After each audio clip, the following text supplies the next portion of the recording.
Hey everyone, Harry here to talk about the possibly dying embers of the Mar-o-lago prosecution, but it ain't dead yet. So recall, Jack Smith has asked that the case be dismissed as against Donald Trump because of the whole immunity problem.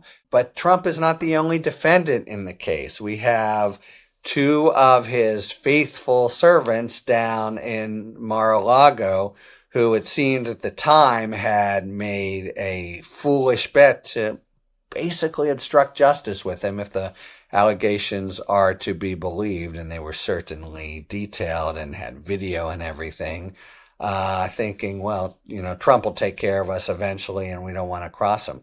Turned out, I'm very sad to say, to be the accurate calculation. But anyway, we have Walt Nauta and Carlos de Oliveira, and they're the henchmen on the ground who, when the subpoena is received, finally, after all the back and forth, and should have been complied with immediately, Trump, the evidence it appears would have shown in Mar-a-Lago, basically through the use of Nauta, who he orders around, and Nauta brings de Oliveira in.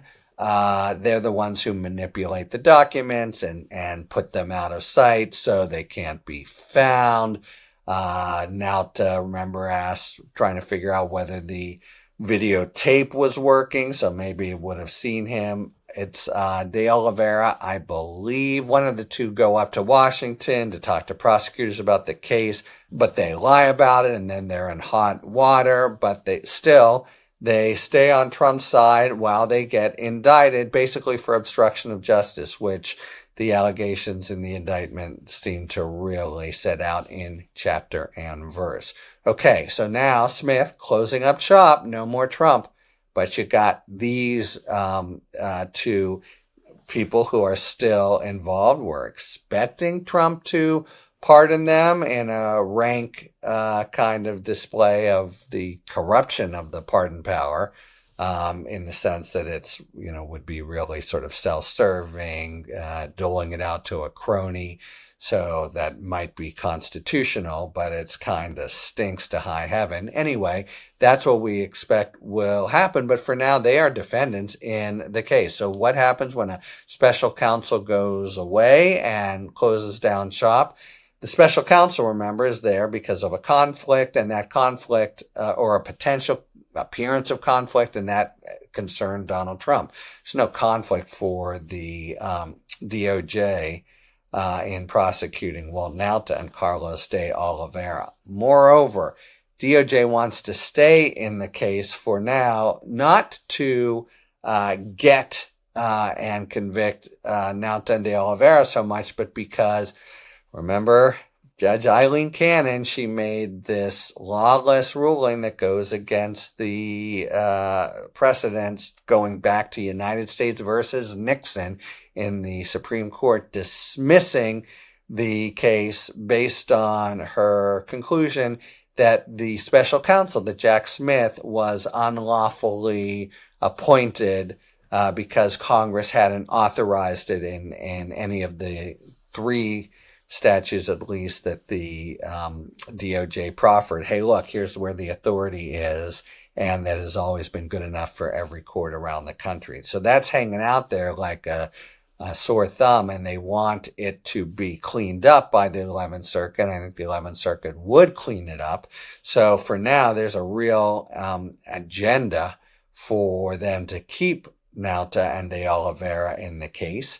It'll actually be interesting because when Trump comes into office, he may say January 20th, I want these guys, pardoned and out by 5 p.m.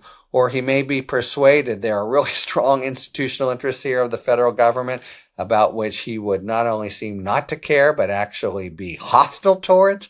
But that's because he, has no idea about how the government works and what's necessary across the whole panorama of cases. He just thinks about himself.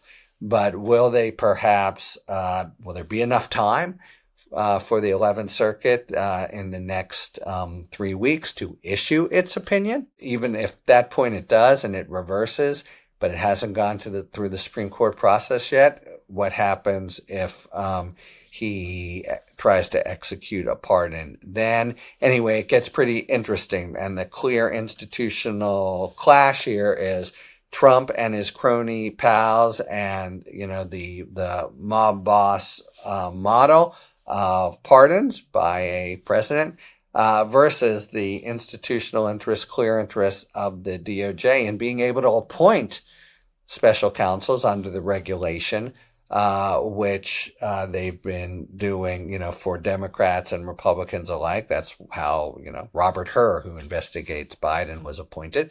In order to be able to do that going forward, they need to get this holding from Cannon that's isolated and staying out there reversed. Now, if they don't, I'll talk about that if it happens, but how it works when there's a whole country with a generally accepted view, but one district or even one circuit goes the other way. Typically, the law differs within that circuit, but how's that work for a special counsel? Would you have special counsels, but they can't do anything in the Southern District of Florida? Maybe it's the kind of conflict that the Supreme Court would have to clear up. In any event, that's what we're thinking about if you're the DOJ, not having this adverse and pretty poor precedent hanging out there. But if you're De Oliveira Nada, you're thinking, come on, Mr. President, sir, please pardon us within the next 45 minutes. But in the meantime, all the papers, all the evidence, all the everything about them, which is going to have historical value in and of itself, right? There may be a whole separate kind of fight that Trump wages to just sort of shred them. And that'll be another kind of aspect of his going to war against the justice system. But for now, the bye-bye Jack Smith, which just means hello, normal prosecutorial processes. Here's the Southern District of Florida, just the normal U.S. attorney's offices, and they now have the file for this live case against Trump's two associates, even though he has now gotten off free. Talk to you later. Thanks for tuning in.